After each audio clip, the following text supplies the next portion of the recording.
이 아침에도 하나님의 귀한 은혜와 은총이 우리 안에 가득하시기를 예수님의 이름으로 축원합니다. 이 마음으로요, 앞뒤 옆에 계신 분들과 함께 가장 밝은 웃음으로 참 잘 오셨습니다, 큰 은혜 받으시기 바랍니다라고 인사하겠습니다. 참 잘 오셨습니다, 큰 은혜 받으시기 바랍니다. 참 잘 오셨습니다, 큰 은혜 받으시기 바랍니다. 이제 서로를 보시고요, 이쪽은 저쪽을, 저쪽은 이쪽을, 그리고 영상으로 예배 드리신 분들도 함께 손을 들며 인사하겠습니다. 참 잘 오셨습니다, 큰 은혜 받으시기 바랍니다. 참 잘 오셨습니다, 큰 은혜 받으시기 바랍니다.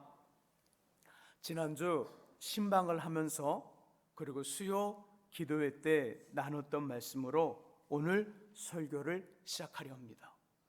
듣다가 내가 저거 아는데 혹시 이런 분들이 있으면 잠깐만 참아주시면 감사하겠습니다.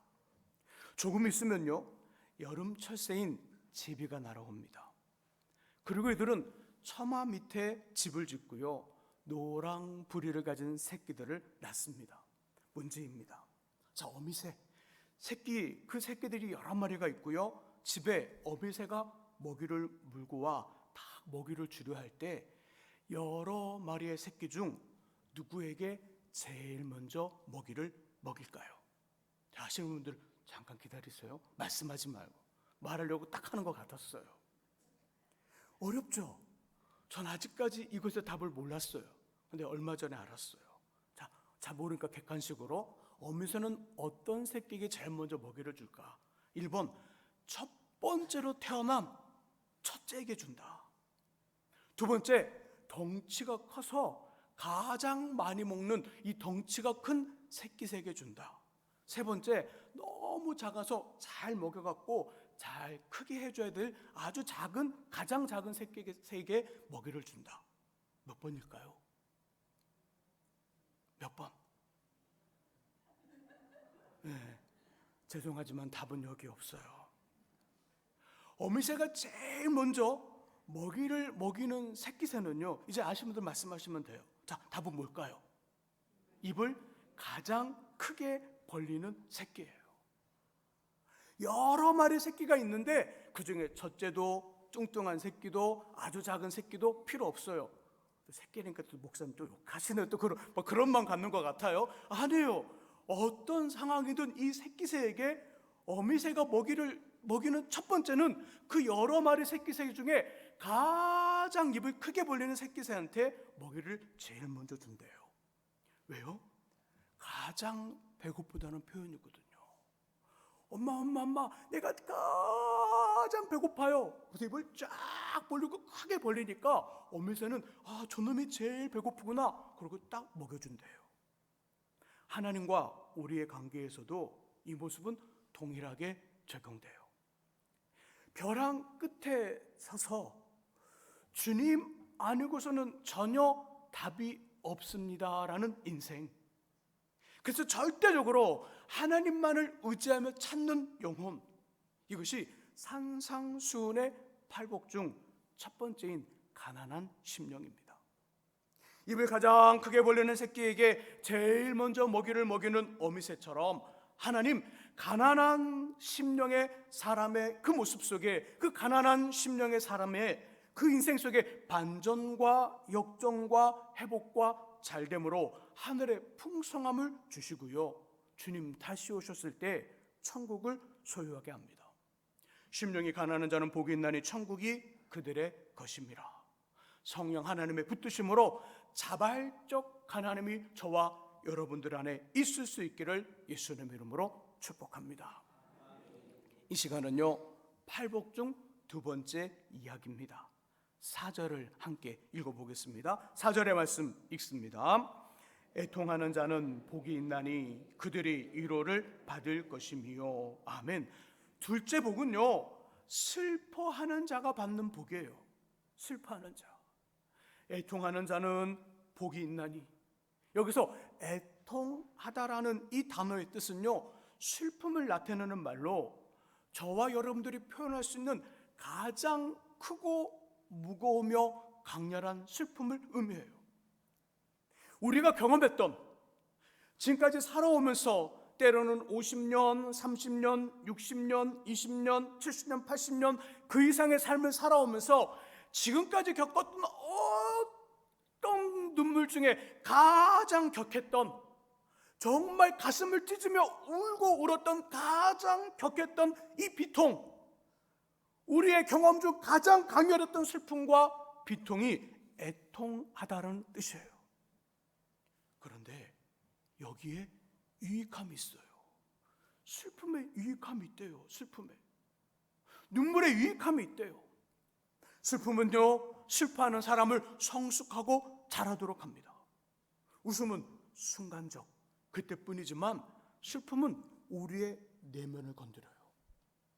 울음은 우리의 내면을 건드려 차분하게 만듭니다. 삶의 중요한 것과 그렇지 않은 것을 구분할 수 있는 힘이 웃을 때가 아니라 울 때라는 거예요. 슬플 때라는 거예요. 그것을 구분하여 포기할 것은 버리고 잡을 것은 취하여 우리의 삶을 가볍게 만들어줍니다. 무엇이? 눈물과 슬픔과 애통이. 또 눈물은 카타르시스를 줘요. 카타르시스. 2주 전인가요? 몇 주 전에 여러분, 현역 가왕이라는 혹시 오디션 프로그램, 그 노래하는 프로그램 보셨나요? 트로트 하는 거. 아마 그날이 결선이었던 것 같아요. 근데 나오는 출연진들마다 그 트로트, 이 가슴 애절한 트로트를 부르면서 다 눈물을 흘리는데요, 저도 멍하니 앉았다가 갑자기 울었어요.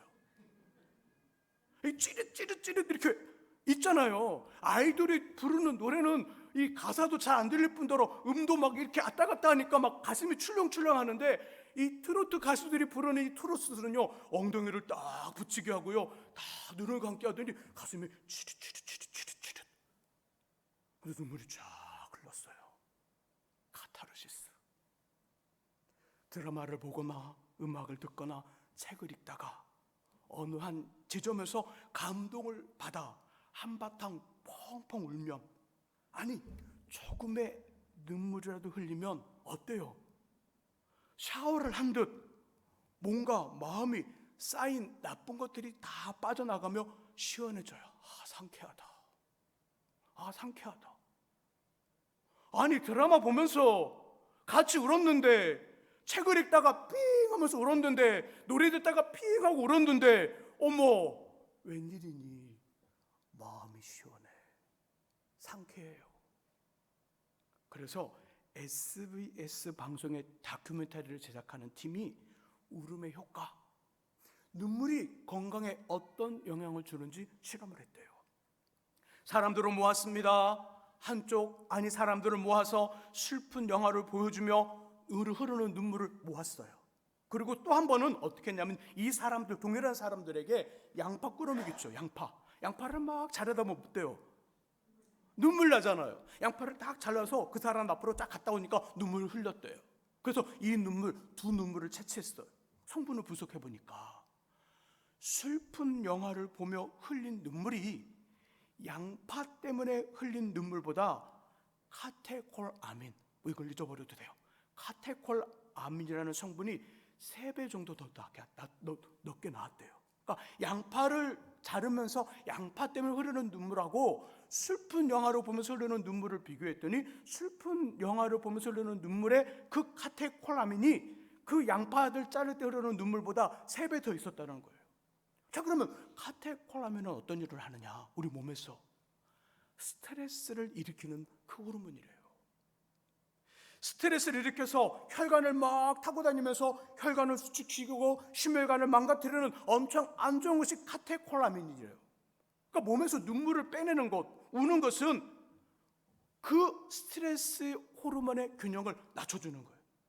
그러니까 그 호르몬이 우리 몸에 많이 있으면 나도 작은 일에 모르게 스트레스를 받고 몸이 안 좋아지는데, 울면서 그 호르몬이 밖으로 나가면 어떤 일 앞에서도 차분해진다는 거죠. 스트레스가 많이 안 받는다는 거죠. 그만큼 눈물이 소중하다는 거예요, 우는 게. 그래서 이 제작팀이 안 되겠다, 일본으로 가자. 그래서 그 울음의 효과를 더 많이 연구하는 그 교수팀, 일본의 아리타 히데요 교수님을 찾아가 눈물이 가지고 있는 걸 다시 실험했대요.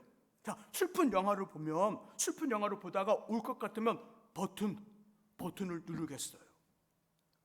영화를 보는 내내, 슬픈 영화를 보는 내내 실험자들이 계속해서 그 버튼을 누르다 보니까 뇌파 그래프는 심하게 요동했대요. 감정이 요동하니까 심하게 요동했는데 2시간 내내 운 후 이제는 뇌파와 심장 박동을 다시 재보니까 안정되었대요. 영화를 보는 그 순간에는 그 슬픈 장면 때문에 이 뇌파의 그래프가 올라갔다 내려갔다 했는데 그 영화 다 끝난 다음에 다시 보니까 뇌파도 심장 박동도 더 안정적으로 바뀌었다는 거예요. 편안한 상태가 되었다는 거죠. 곧 눈물이 가지고 있는 유익, 슬픔이 가지고 있는 유익, 아픔이 가지고 있는 유익, 애통의 유익이에요. 그래서 오늘 본문에 말씀하는 거예요. 애통하는 자는 복이 있나니 그들이 위로를 받을 것입니다.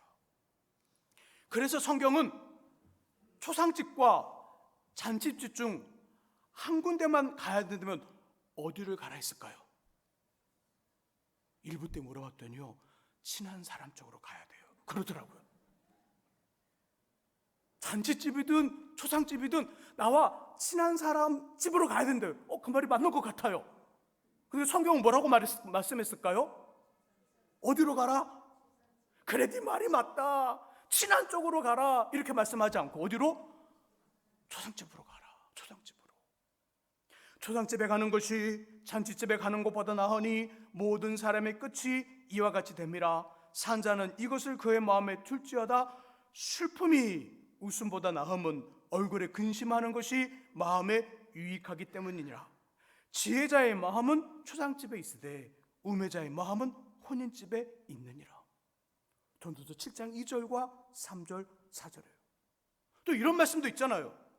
눈물을 흘리며 씨를 뿌리는 자는, 그 말씀 있잖아요. 함께 찾아볼까요? 시편 126편 5절과 6절 말씀이에요. 시편 126편 5절과 6절 말씀, 구약 899쪽에 있습니다. 자, 천천히 찾으시면서요, 찾으신 분들은 성경을 보시고 아직 못 찾으신 분들은 화면에 본문의 말씀이 나옵니다. 울음과 눈물에 집중하여서 5절과 6절을 함께 읽어봅니다. 읽습니다. 눈물을 흘리며 씨를 뿌리는 자는 기쁨으로 거두리로다. 울며 씨를 뿌리러 나가는 자는 반드시 기쁨으로 그 곡식단을 가지고 돌아오리로다. 아멘. 자, 울며 씨를 뿌리는 그 단은 어떻게 기쁨으로 그 단을 걷는데요. 자, 6절을 보니까 뭐라고 말씀해요? 시작하면서 반드시, 중요한 말이에요. 반드시 걷는다. 곧 이 말은 무슨 말이냐면 우리 인생의 아주 중요한 일의 성취는 뭘로 이루어지더라? 눈물로 이루어지더라. 내 인생의 아주 중요한 것, 내 인생의 소중한 것, 내 인생의 어떤 일에, 높은 일에, 어떤 귀중한 자리에 어떤 영향력을 가질 때 그 영향력을 만드는 그 과정 속에는 뭐가 있어야 된다는 거예요? 눈물이 있어야 된다는, 눈물이. 하나님의 결론은 눈물이 있어야 되고, 내 인생을 준비하면서 힘듦 때문에 갖는 눈물이 있어야 되고, 때로는 갈등 때문에 갖는 눈물이 있어야 되고, 때로는 사람들의 오해를 받으면서 억울함 때문에 답답함 때문에 흐르는 그 눈물이 있어야 된다는 거예요. 그 눈물을 흘리지 않고서는 절대 인생의 멋진 열매를 거둘 수 없더라. 그러니까 눈물을 흘리는 자는 반드시 기쁨으로 그 단을 거둘 것이다. 그 얼마만큼 눈물과 애통과 슬픔이 중요한지 성경이 말씀해 주는 거예요. 예수의 삶을 기록하고 있는 복음서를 보면요, 예수께서 웃으셨다는 기록 있을까요, 없을까요? 예수님이 웃으셨다는 말씀이 있을까, 없을까요? 복음서 마태, 마가, 누가, 요한복음 보면 예수님 웃으셨어? 전혀 나오지 않아요. 근데 예수님이 우셨다라는 표현, 우셨다는 그 장면 나올까 안 나올까요? 우셨다는 장면 나와요, 안 나와요? 안 나와요? 나와요. 나와요. 몇 번? 3번. 3번이나 등장해요. 복음서를 읽어보면 주님이 웃으셨다는 이야기는 안 나와요. 근데 주님이 우셨다는 이야기는 3번이나 나옵니다. 이것만이 아니에요. 베드로와 가룟 유다, 성경 속에 나오는 인물들, 그 울음을 통하여 하나님의 위로를 받았던 사람들의 예를 찾아보면 성경에 안 나오는 게 없어요. 모든 성경에 괜찮은 사람들이 다 울음을 통하여 하나님의 놀라운 은혜를 경험했어요. 베드로 선생님, 예수께서 군인들에게 잡히시기 전 예수님 말씀하잖아요. 모두가 나를 버리리라. 아닙니다, 아닙니다, 주님. 저는 생명을 다하여 죽어도 주님을 따르겠습니다. 아니, 오늘 이 밤 닭이 2번 울기 전에 내가 나를 3번 부인하리라. 정말 베드로 선생님, 자신의 목숨을 지키고자 어린 계집종 앞에서 예수님을 3번 부인해요. 그리고 마지막은 저주까지 합니다. 그때 어떤 일이 벌어졌어요? 저주까지 했을 때 닭이 울었어요. 닭이 울었고, 그 닭이 우는 그 순간에 예수님의 눈동자가 누구를 향했어요? 베드로를 향했어요. 그리고 예수님의 눈동자와 베드로의 눈이 딱 부딪히는 그 순간에 베드로는 밖에 나가 어떻게 했더라? 통곡했더라. 오늘 이 밤 닭이 2번 울기 전에 내가 늘 3번 부인하리라. 그 말씀이 기억난 거예요. 주님의 눈동자와 주님의 두 눈과 자신의 눈이 딱 부딪히는 그 순간에 닭은 이미 울었고, 그 베드로는 밖에 나가 통곡하며 울고 울었어요. 이 울음으로 자신의 목숨을 지키기에 예수를 배반한 죄, 하나님께 용서받았을까요? 받지 못했을까요? 용서받았을까요? 받지 못했을까요? 왜 이렇게 자신이 없으세요? 용서받았어요. 자신의 상처, 어린 계집종 앞에서 나 예수 몰라, 예수는 나쁜 놈이야, 그렇게 저주까지 하며 예수를 부인했던 그로 인해 가졌던 상처, 펑펑 울면서 치유받았을까요? 치유받지 못했을까요? 마음의 상처 치유받았어요. 그리고 생명 다할 때까지 유대인의 사도로 사역을 감당합니다. 끝까지 사명을 안수해요.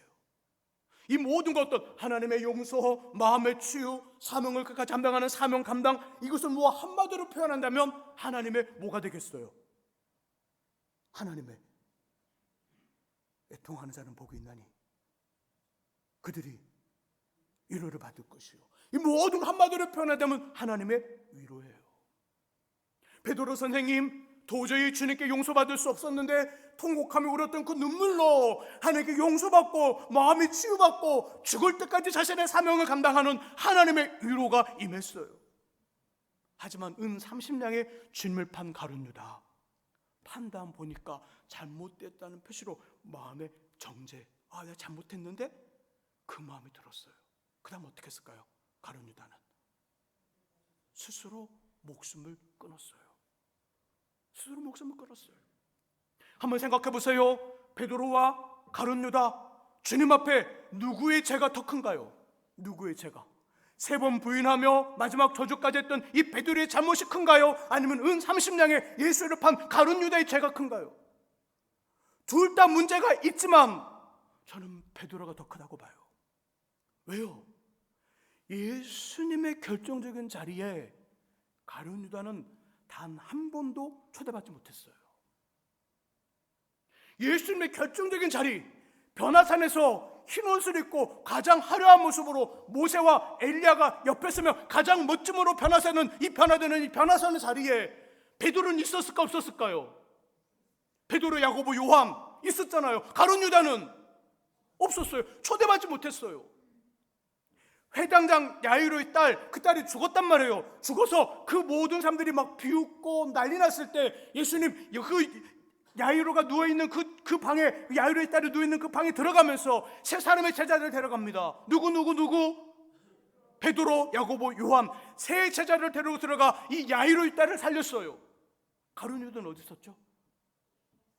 문 밖에서. 결정적인 자리에 가룟 유다는 초대받지 못했단 말이에요.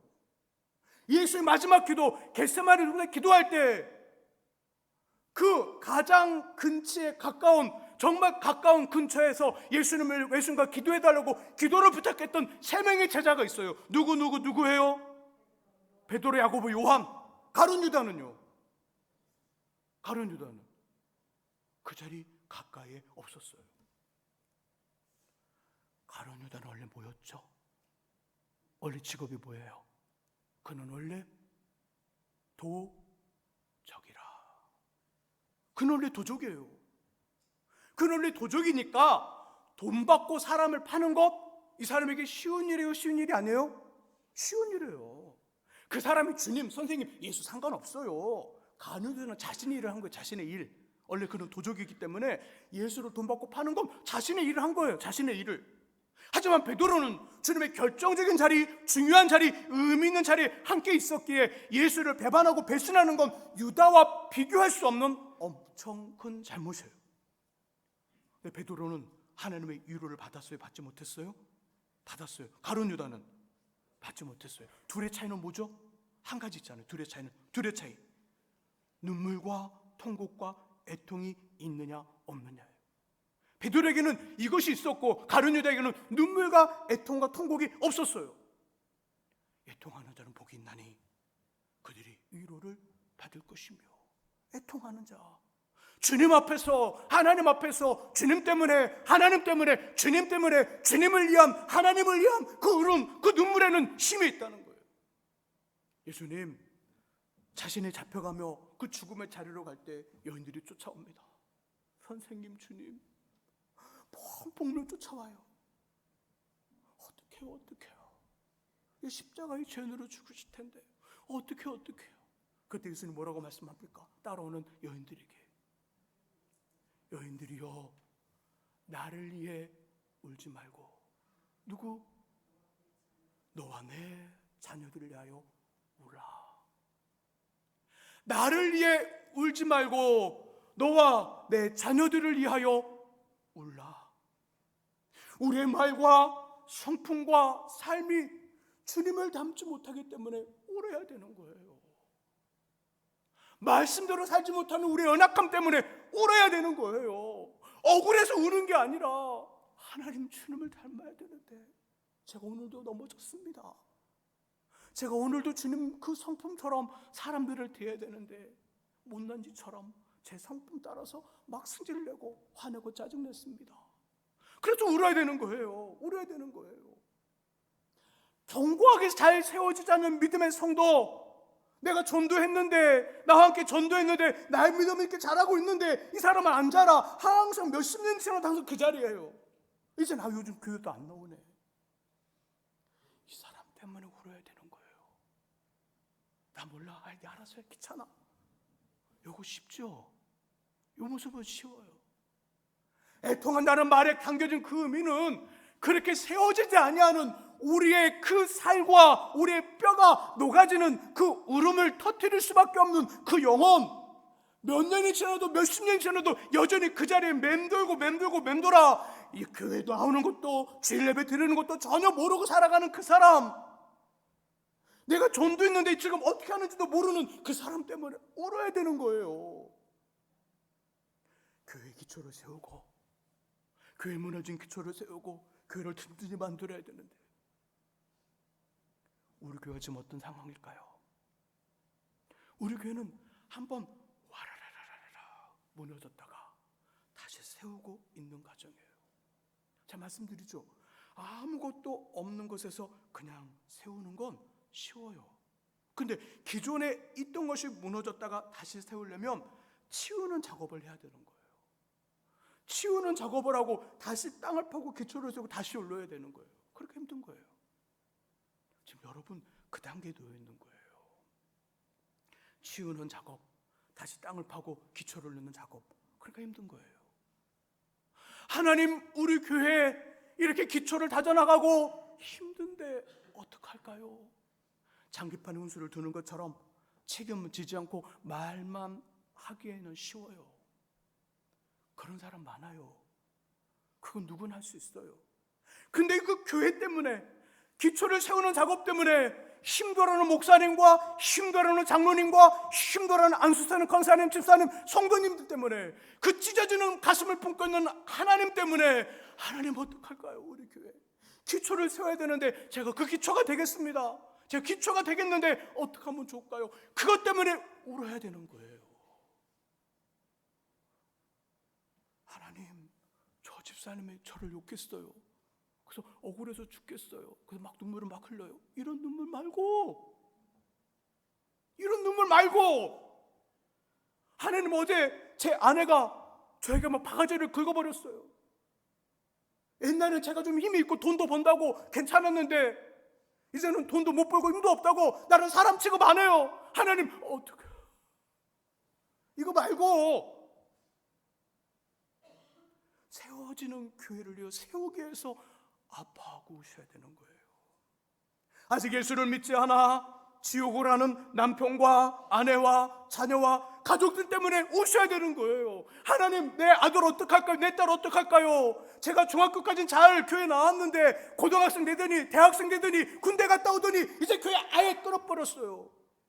학원을 끊듯이 교회를 끊어버렸네요. 그러면 그 학생 청년 하나님 나라 갈까요? 하나님 나라 갈까요? 예수님 다시 오셨는데 나 아직 예수를 믿다가 거절했어, 부인했어요. 당연히 갈 수 없죠. 가기를 원한다는 건 욕심 안 해요. 내가 이름 한번 올렸다고, 한번 이름 기록했다고 되나요? 한 얼마나 그 영혼을 부르기 위해서 얼마나 많은 작업을 하셨을까요? 그 작업에 한 번도 반응을 하지 않는 이 영혼, 그 영혼 때문에 우셔야 되는 거예요. 상처와 아픔과 문제로 울고 있는 형제와 자매들 때문에 애통해야 돼요. 애통해야 돼요. 우셔야 돼요. 이것이 애통하다는 표현 속에 담겨진 애통해야 할 때 언제 울어야 되는가, 그때를 말해주는 거예요. 그러면 어떤 일이 있다고요? 하나님의 위로가 있대요. 하나님과 교회와 믿음의 성도와 우리 자신을 위해, 나를 위해 울지 말고 너와 내 자녀들을 위해 울라 말씀하시는 주님의 말씀처럼 우리도 그 눈물, 애통과 슬픔의 눈물을 주님께 잘 흘려서 하나님의 위로를 충만히 받는 저와 여러분 될 수 있기를 예수님의 이름으로 축원합니다. 같이 우리 찬양하면서 기도하죠. 심령이 가난한 자는, 우리 아까 전에 찬양대 찬양했는데요, 같이 가사를 기억하면서 하나님께 이 가사처럼 되게 해달라는 간절한 마음으로 찬양하면서 기도하면서 또 마무리하겠습니다.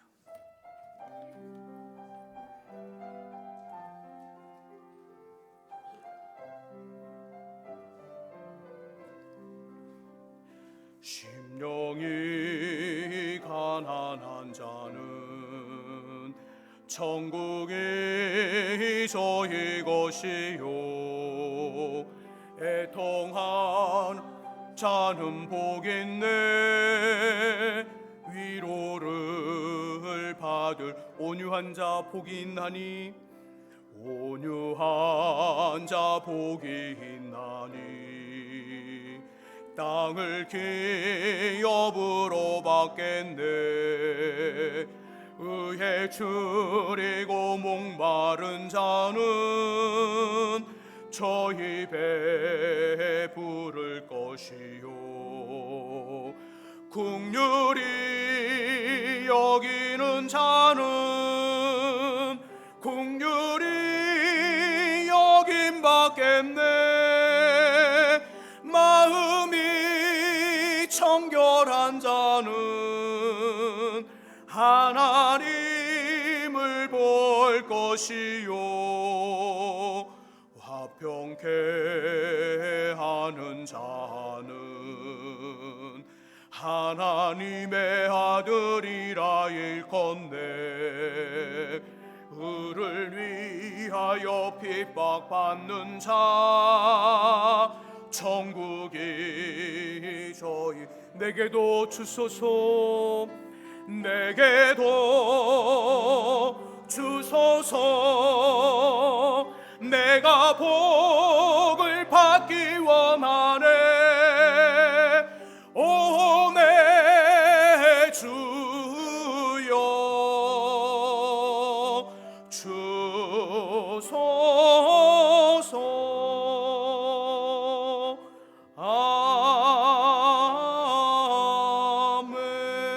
같이 시간 기도하기를 원합니다. 우리 중간 소리로, 하나님, 애통한 자는 복이 있고 그 복은 하나님의 위로를 받는다 하셨는데, 하나님, 우리 교회가 하나님 앞에 온전히 더 세워지도록 울겠습니다. 우리 사랑하는 자녀와 남편과 아내가 믿음이 더욱 견고히 세워지도록 하나님 앞에 울겠습니다. 내 자신의 삶을 쫓아가는 삶의 부족함 때문에 울겠습니다. 내가 전도할 대상이 있는데 그 대상이 주 앞에 돌아올 수 있도록 울겠습니다. 우리 같이 시간 그 대상들을 생각하면서 하나님 앞에 눈물을 회복하고 눈물의 기도를 드리게 되게 해달라고 같이 시간 우리 중간소를 같이 기도하겠습니다. 같이 기도합니다.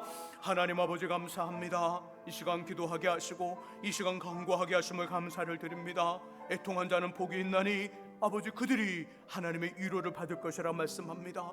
하나님 아버지 제가 억울해서 제가 분해서 제가 답답해서 아버지 우는 것이 아니라 하나님으로 인하여 하나님 때문에 우는 우리 영혼들 우리 심령들 되게 하여 주옵소서.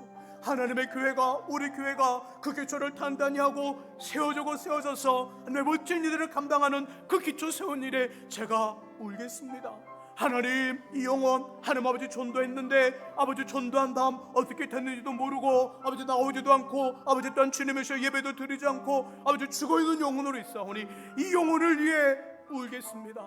하나님 아버지 우리가 주님을 닮지 못하고 말씀대로 살지 못하기 때문에 여전히 죄로 반복되는 죄 때문에 울겠습니다. 하나님 아버지 하나님 또한 주님 아파하는 믿음의 성도를 울겠습니다. 하나님 아버지 우리 자녀를 울리겠습니다. 우리 남편과 아내 울겠습니다. 하나님 아버지 정말 우리 헤름이 회복되게 하시고 그 흐름을 통하여 하나님의 위로를 받는 우리 되게 하여 주옵소서. 하나님 도와 주옵소서. 애통하는 자는 복이 있나니 그들이 하나님의 위로를 받을 것입니다. 하나님 아버지 교회의 기초를 세우고 든든히 주의 멋진 반석 위에 세워지는 교회 되기에 우는 우리 되게 하여 주옵소서. 아버지 우리 자신이 주님을 닮지 못하고 말씀대로 살지 못하고 반복적으로 범하는 죄 때문에 우는 우리 되게 하여 주옵소서. 아버지 사랑하는 또한 주님 남편과 아내와 자녀들 또 소중한 사람들이 예수를 믿지 않아서 아니 예수를 믿다가 포기하고 아버지 앞에 나오지 않는 그 모습 보고 울게 하여 주옵소서. 힘들은 믿음의 지체 아버지 아파하는 믿음의 지체 아버지 안에 멋지지 못한 이 민족 이 나라 아버지 이하여 울며 기도하는 우리 되도록 성령님 울음을 회복시켜 주옵소서. 예수 그리스도의 이름으로 기도합니다. 아멘. 이제 우리 열매 영광 사라구역 하나님 앞에 귀한 찬양으로